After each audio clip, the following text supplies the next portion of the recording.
Good morning. Hello, good morning, everyone. Welcome. Come on in. Come on in. Welcome to the River Road Unitarian Universalist congregation. My name is Adrian Graham, and I am delighted to serve as your Director of Congregational Life and your worship leader for today, along with my friend and colleague, Laura Piervincenzi. If this is your first time here in person, welcome, welcome, welcome. We hope you'll stop by at the welcome table or at coffee hour after today's service so that we can get to know you and get connected. For those of you watching live on YouTube, please feel free to join in the chat with our online host. If you're watching this at a later date and have questions, please visit our website to learn how to connect with us. So for this month, we have an exciting month of services ahead of us, including next week with repeat guest preacher, my friend and colleague, the Reverend Kimberly Debus, and our annual backpack and work bag blessing later in the month. Our first service with our new settled minister, Reverend James Galasinski, and he will be here starting in worship on Sundays, starting next Sunday as well, but we'll be leading 2 services this month. So check out our e-weekly for more information about those upcoming Sundays, as well as notices from congregational groups and from staff. This month for Flow, we return on Wednesday with a congregational potluck at 6:30, and registration for that is open. And on the 4th Wednesday of the month with Popcorn Theology.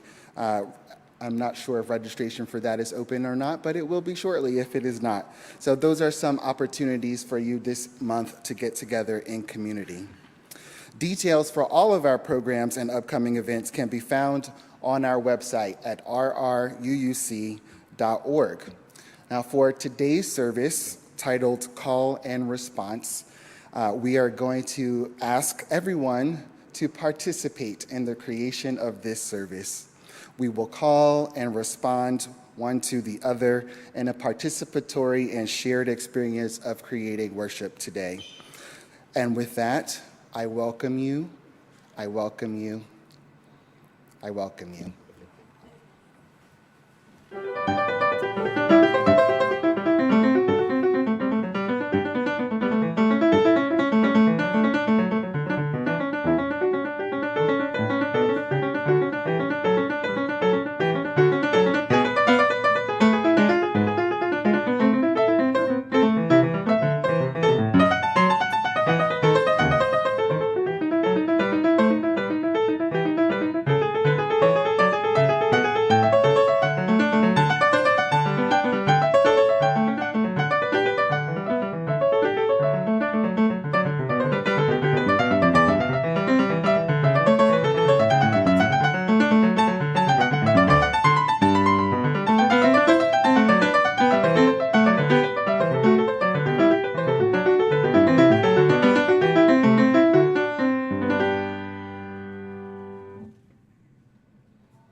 We begin our time together by lighting our chalice, the chosen symbol of our faith, with these words by Sean Gibson.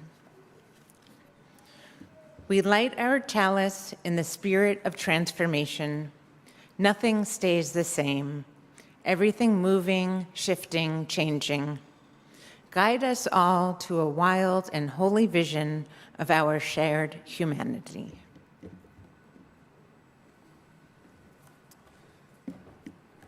And in that spirit of call and response, we will begin with a responsive invocation.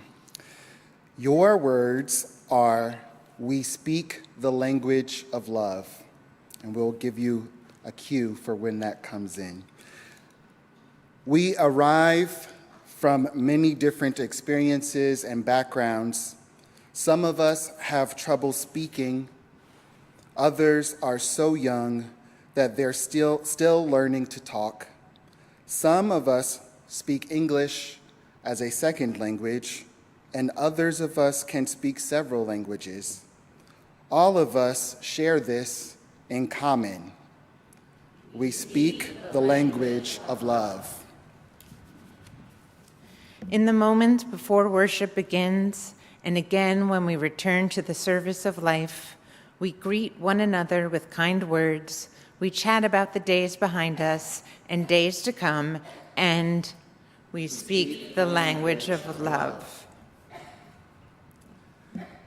We lift our voices in song, not to sing perfectly or in tune, but to hear and feel our voices form a life-giving sound, and we speak the language of love.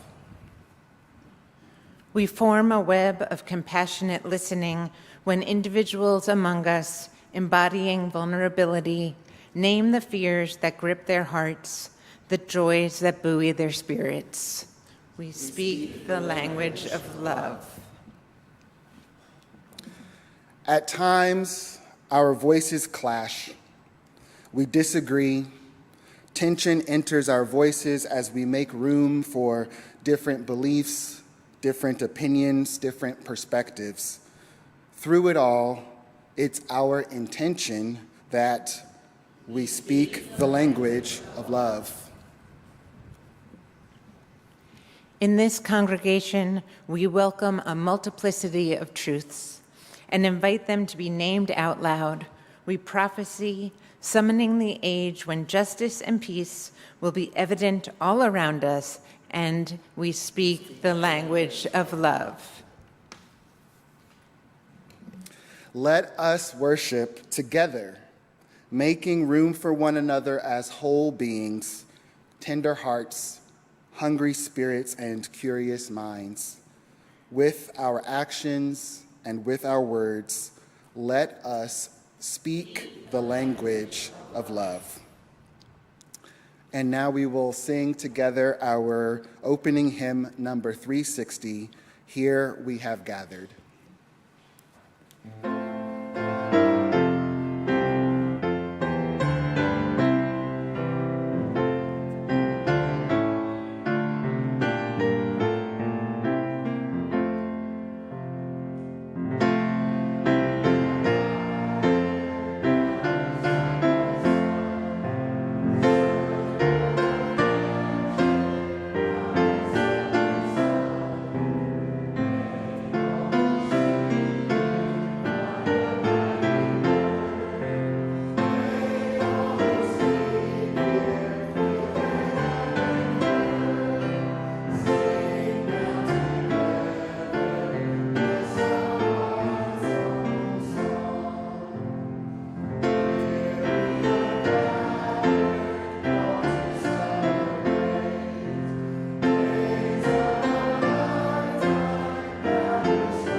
We use picture books often, voices. They're a dynamic learning tool with a combination of art and story. They deliver a message that often reveals a universal truth. The very best ones inspire thought that can keep adults pondering long after the kids have left the sanctuary or the classroom. Today's book, which we're going to see a video of in a moment, is one of the shortest we've ever used and the seemingly most elementary. It is the little board book, Moo Ba La La La by Sandra Boynton. Are you familiar with Sandra Boynton? Yes, she's been writing enchanting books for decades. This book, taken at face value, is a sweet way to reinforce animal sounds with children. And if that was it, that would be great. But in the context of today's service, we think it offers more. At the end, it asks a question that we want you to really consider. Go deep. Give it as much meaning as you can. Then ask yourself, what am I called to do with my voice?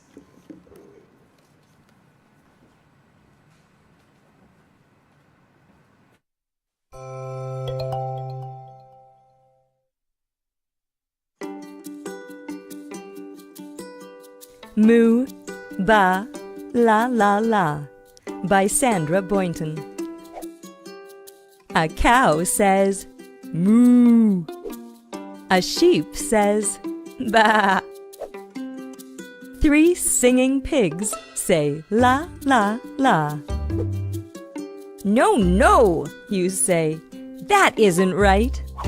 The pigs say, oink, all day and night. Rhinoceroses snort and snuff, and little dogs go ruff, ruff, ruff.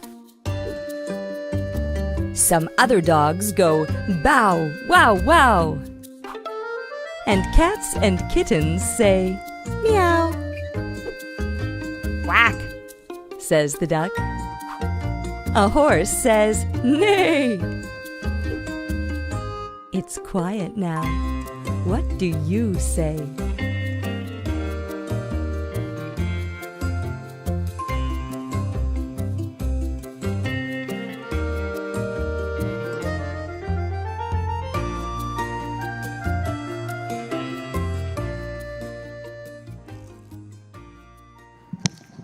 It's quiet now. What do you say? Please remain seated as we sing hymn number 391, Voice Still and Small.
It's quiet now. What do you say? Please join me in a spirit of prayer and meditation by assuming whatever posture feels appropriate in your context, in your tradition. And afterwards, we will have a few moments of silence before we sing together hymn number 83, Winds Be Still. Join me now in prayer and meditation. Spirit of life, source of love, we call out to you today in prayer and await your faithful response. We pray as a people of sorrows and of joys, joined in celebration of all that is our life.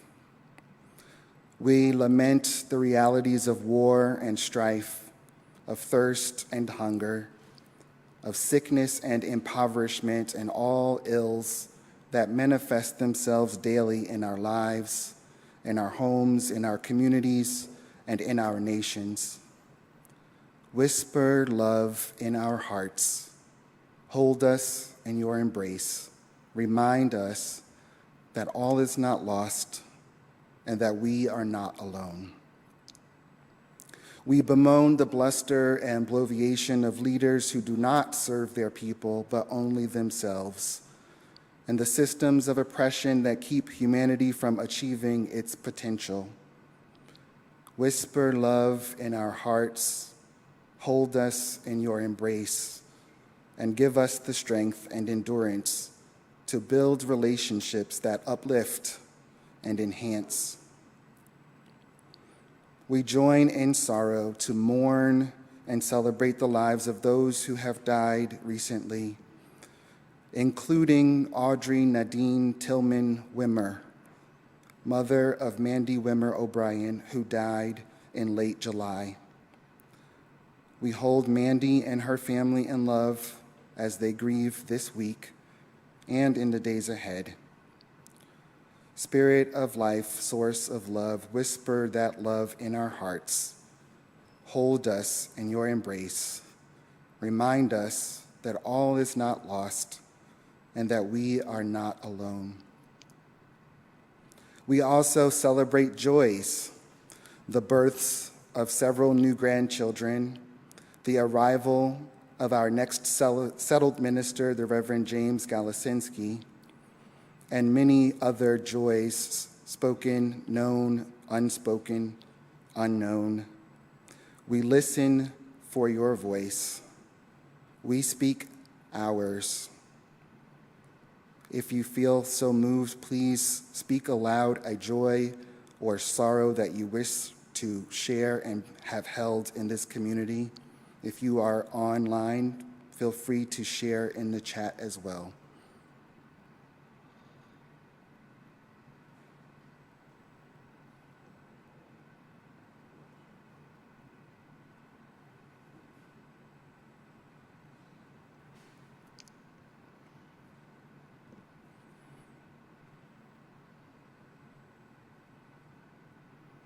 It's quiet now. What do you say? We as a people have named our shared values as justice, equity, transformation, pluralism, interdependence, generosity, and love. Love at the center of all that we do and who we are. May the true harmony of all our many voices continue to hold us, to remind us that all is not lost and that we are not alone.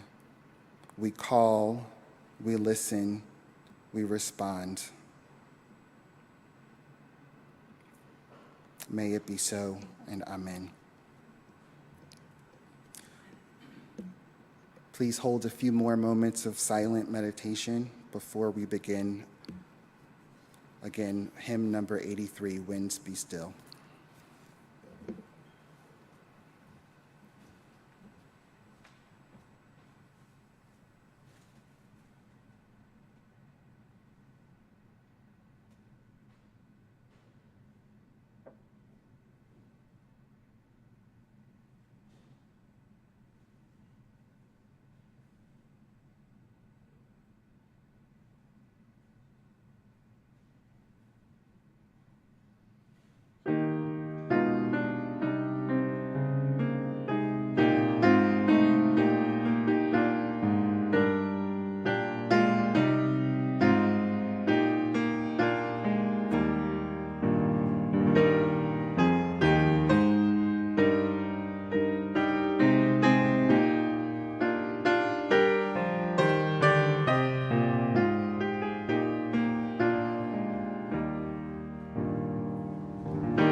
In support of our congregation and the community beyond, the morning offering will be gratefully received.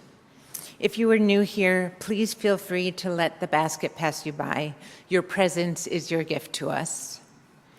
Our Share the Plate program shares 50% of all Sunday offerings in a given month with a selected organization. The designated gift organization for August is the Women's Health Center of Western Maryland, which provides patients in the Central Appalachian region with quality, comprehensive reproductive health care that affirms the autonomy and dignity of its patients, including LGBTQ+ patients.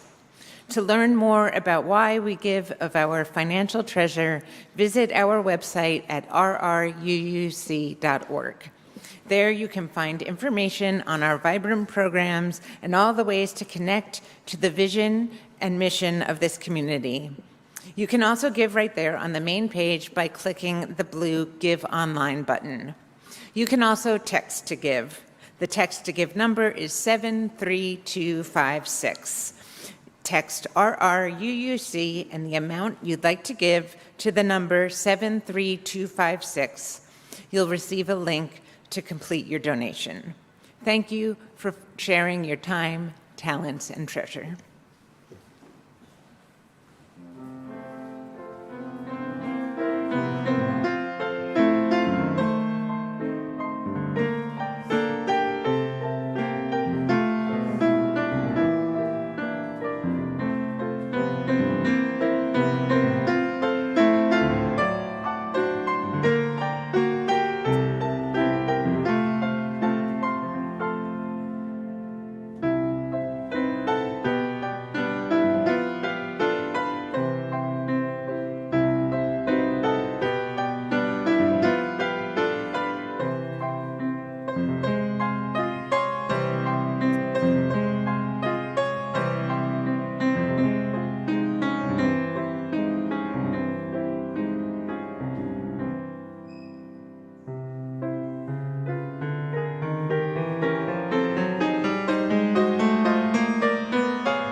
Our reading this morning is Letting Go by J. Wolin. Are we a people of holding on or of letting go? Holding on to rigid ideas of letting go and opening our minds and our hearts to something new. Holding on to certainty of how things should be, or letting go and living with the uncertainty of new ways of being in the world. Holding on to what makes us comfortable, or letting go so we may grow, which can be uncomfortable. Holding on to what makes us safe, or letting go to make room to help others feel safe. With this flame, the symbol of our religion, let it also be a symbol of burning up the ties that hold us back from being our true self and reaching our true potential. Let it be a symbol of lighting a new way for us in a better tomorrow, and let it be a symbol of letting go, because holding on too long and too tightly is never good for the soul.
It's quiet now.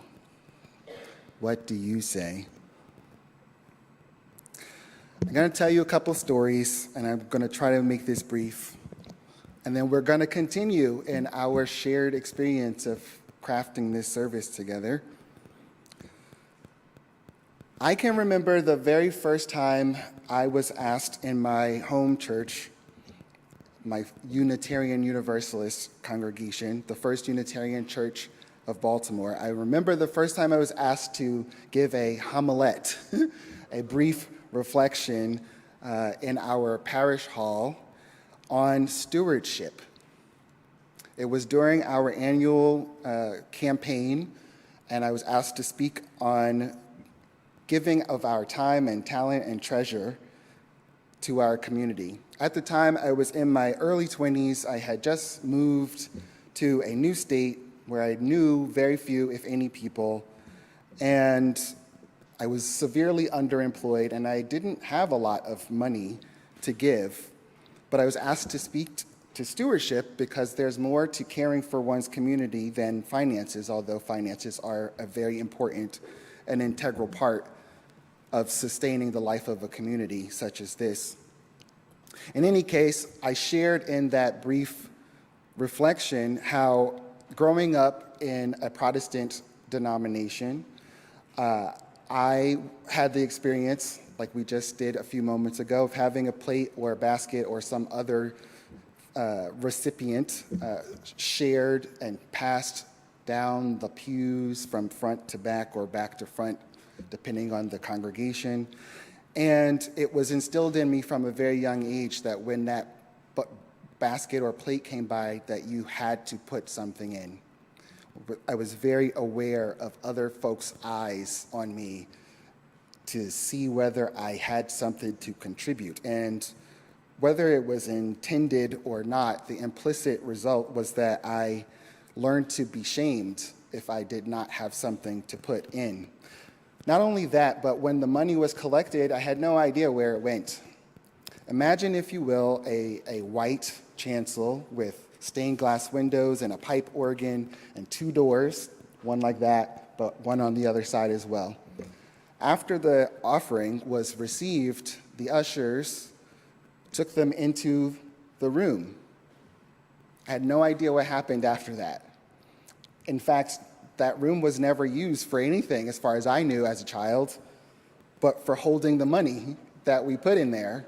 So in my child's mind, I imagined that when God was short on cash, God came to the bank and made a withdrawal because no one told me what happened to the money. It was our duty. It was our tithe and our offering that we had to give every Sunday so that God could do God's work in the world.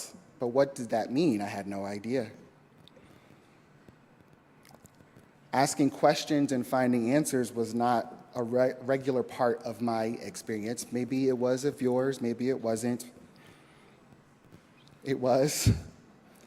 Asking questions and receiving useful answers was definitely not a part of my own personal experience. And so in that homilette that I shared, I talked about the importance of giving and of explaining why we give, and explaining why we ask, and explaining why we support the congregations to which we belong. So fast forward to this past Friday and the Friday before that. I was leading the summer UU 101 class. Some of you have been participating in that. And I told them about my first experience at a Unitarian Universalist congregation. It was the late 90s, and I had just realized that Unitarian Universalism might be helpful to me. And so I gathered up the courage, and I got into my car, and I drove to what is now known as the Unitarian Universalist congregation at Montclair in New Jersey. And I walked up to the front door, first-time visitor, first time at a Unitarian Universalist congregation, And I opened the door and I walked in and I had no idea where to go. There was a corridor, it went that way, it went that way. I'm like, I don't know what to do. Now, I'm an extrovert mostly, so I persevered until someone showed up and I said, can you tell me how to get to the sanctuary? And she looked at me and she said, oh, are you here for the service? I thought, of course I'm here for the service. Yes, I'm here for the service. Can you tell me how to get to the sanctuary? She said, I'm so sorry. We've just switched to our summer hours and the service just ended. And I said, what? Summer hours? I was not familiar with that. So many congregations changed their hours in the summer, often to meet an hour or so earlier so that they could enjoy the rest of the day. I didn't know that. And they didn't update it on their website, so I didn't know. And I showed up and the service was over. However, she said, you're welcome to hang out. It'll probably be very boring for you because we're about to have our annual meeting. And I said, look, it took a lot for me to be here today, and I'm not leaving.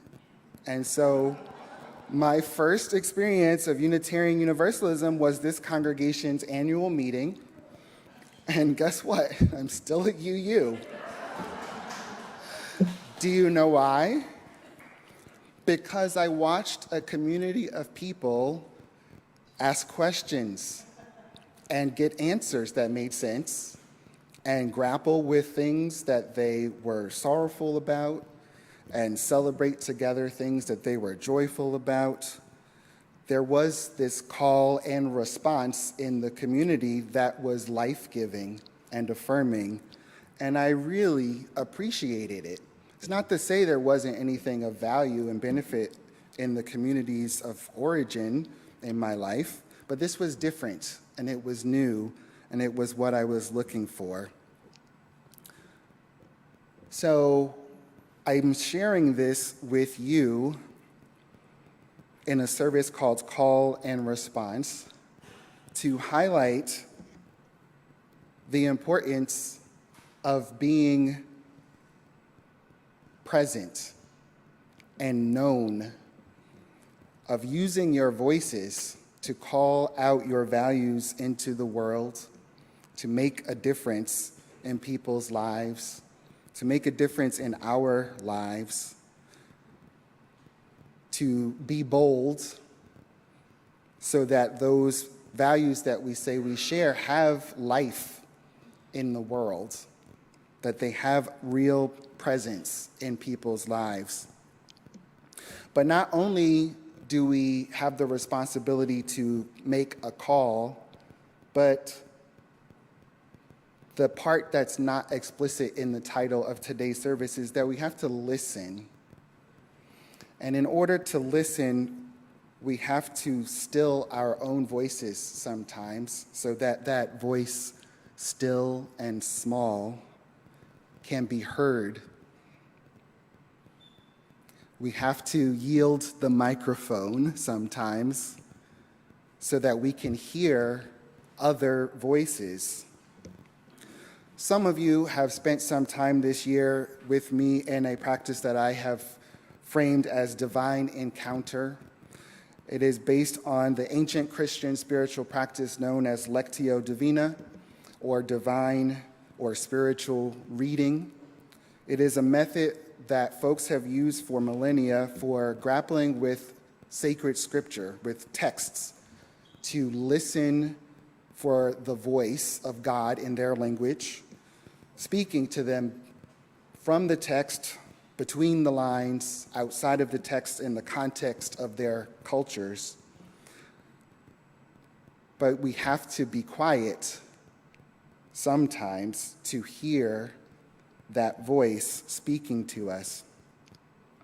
And so in this practice that we share, we repeat the same thing several times, whether it be reading of words, gazing upon artwork, or listening to music, with space in between to listen to our own inner voices, with space in between to listen to the voices of the others in our community that are participating together with us, and always, always listening to ourselves and to others in that format has led to new insight, perhaps change and transformation, a new way of thinking about a subject, a new way of looking at an issue, a new approach to a matter that we did not know we needed a new approach for. And so not only do we need to use our voices to make a call in the world, but we have to quiet ourselves to listen for things that we can't come up with on our own, for new insights that others have to share because their voices are just as important as our own. And only then can we offer a response. What is the result of having sent a call out into the world and listened for new insight is that hopefully something of benefit comes back that leads to a change in our perspective, a change in our behavior. We often hear folks name beloved community as an aspiration for progressive people of faith. Some of us use that language in place of the language of heaven or hell, some other worldly experience that happens after we have died, and look to the here and now for what we know we can affect and influence. What is our obligation in the world to bring the beloved community about? If you don't know the answer, I invite you to listen to your inner voice, to others with whom you choose to be in community, and hopefully a spark is ignited that gives you the next step that is yours to take as an individual, the next step that is ours to take as a community. We, as a congregation, extended our call into the world for what we wanted to come, for who we wanted to be, and then we waited patiently and listened. And the Reverend James Galasinski said yes and answered the call, and will be arriving tomorrow and meeting all of us and learning who we are as a community and listening to your call for the crafting of his response. My invitation to you this morning is to listen. Use your voices to say who you are, but pause and listen together with your new minister so that a response can be clearly discerned, so that the next right step can manifest itself for the benefit of each of us individually, for this congregation as a whole, and for the communities that this congregation is a part of. Not only Bethesda, but the various communities that we all come from, this state of Maryland that we all, well, most of us live in, the District of Columbia and the Commonwealth of Virginia as well. Don't want to leave anybody out. The United States of America that is celebrating 250 years with all of its glory and not glory, for lack of a better term. This planet that is crying out in pain, in sorrow, but in joy and celebration, in springtime, in summer, in blooming, in rain, in sunshine. Which voices do we want to listen to, and which ones do we want to uplift? And what is our duty to ourselves, to our communities, and to the world? I have some answers. I bet you do as well. We're not going to name them right now, but think them in your head. We've spent this summer so far listening to a variety of lay speakers and staff, and next week we'll have a guest minister and our new settled minister. We are a pluralist faith. Sometimes the voices that we use come into some conflict because the language that we use is incompatible, or at least seemingly so. But we remind ourselves that we center our interactions in love, and that our intention is to speak the language of love, not only with our words, but with our lives and with our example. So I invite you to own your voice, to practice listening, and to respond in a way that brings about beloved community.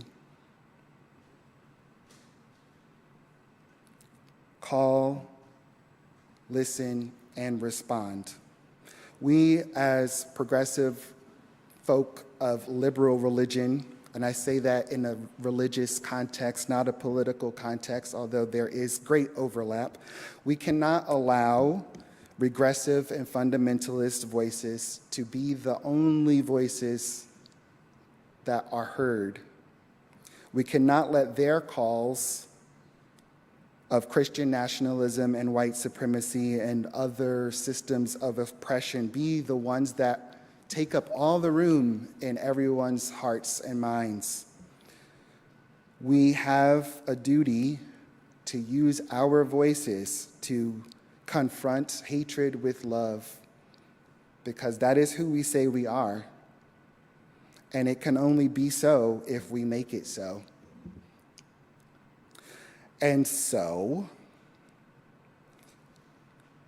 I invite us all again to be introspective, to look inward, to listen, and to speak strongly with confidence that we actually believe that love is at the center of everything that is important to us.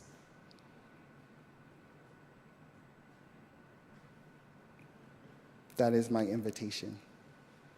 That is my call. It is up to you to respond in the way that you feel is most appropriate. And that is all that I can do, is issue an invitation. It is yours to accept or not. And so we look forward to a new chapter in the life of River Road Unitarian Universalist congregation with a new voice that we have called and that has responded and will be joining us. My prayer is that beloved community is what arises from that new symphony. May it be so, and amen. Before we move on to sing our closing hymn, as I have hopefully communicated with you this morning, our Unitarian Universalist principles and values call us to live those values aloud, not alone, and encourages us to be open-minded, open-hearted spiritual communities, helping people to lead lives of justice, love, learning, and hope. So, in the week ahead and in the coming weeks, I invite you to study the new values that we have named as a community. Remember, justice, equity, transformation, pluralism, interdependence, generosity, centered in love. What do those words mean to you? Listen to the voice of those words, those values that we share, for a response.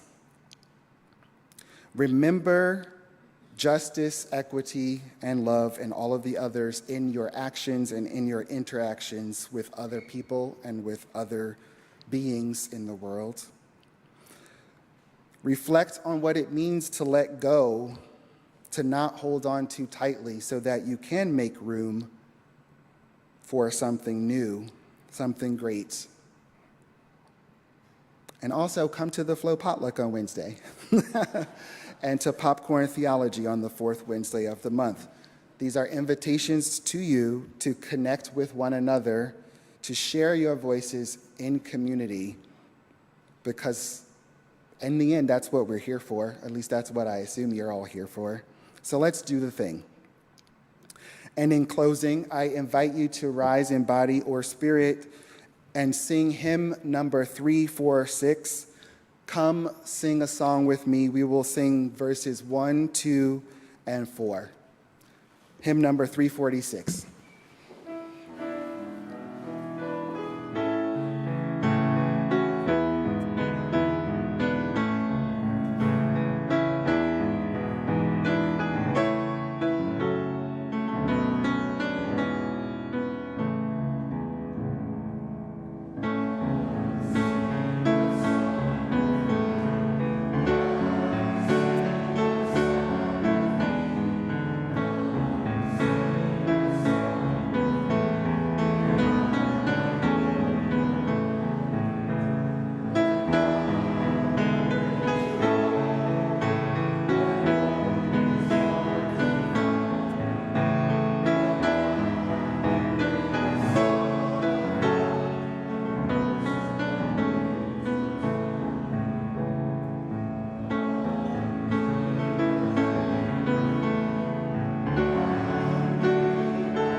We close our time of worship by extinguishing our chalice with these words by Martha Kirby Capo.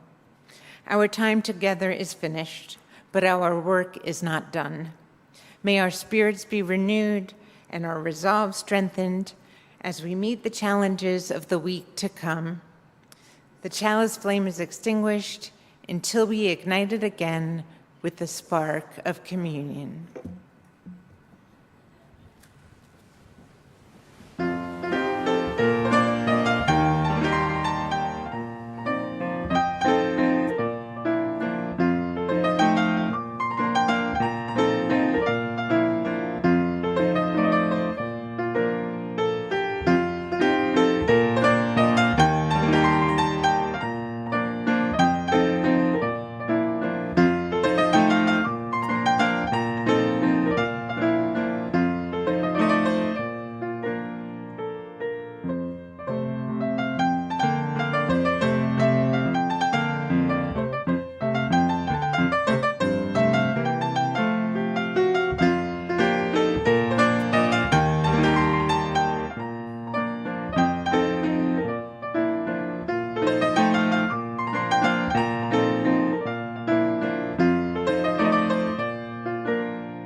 Can you hear me?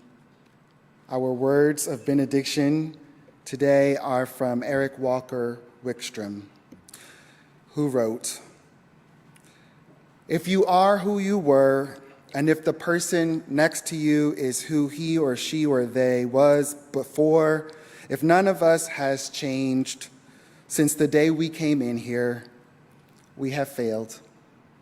The purpose of this community, of any church, congregation, temple, zendo, mosque, is to help its people grow. So may you go forth from here this morning, not who you were, but who you could be. So may we all go in peace.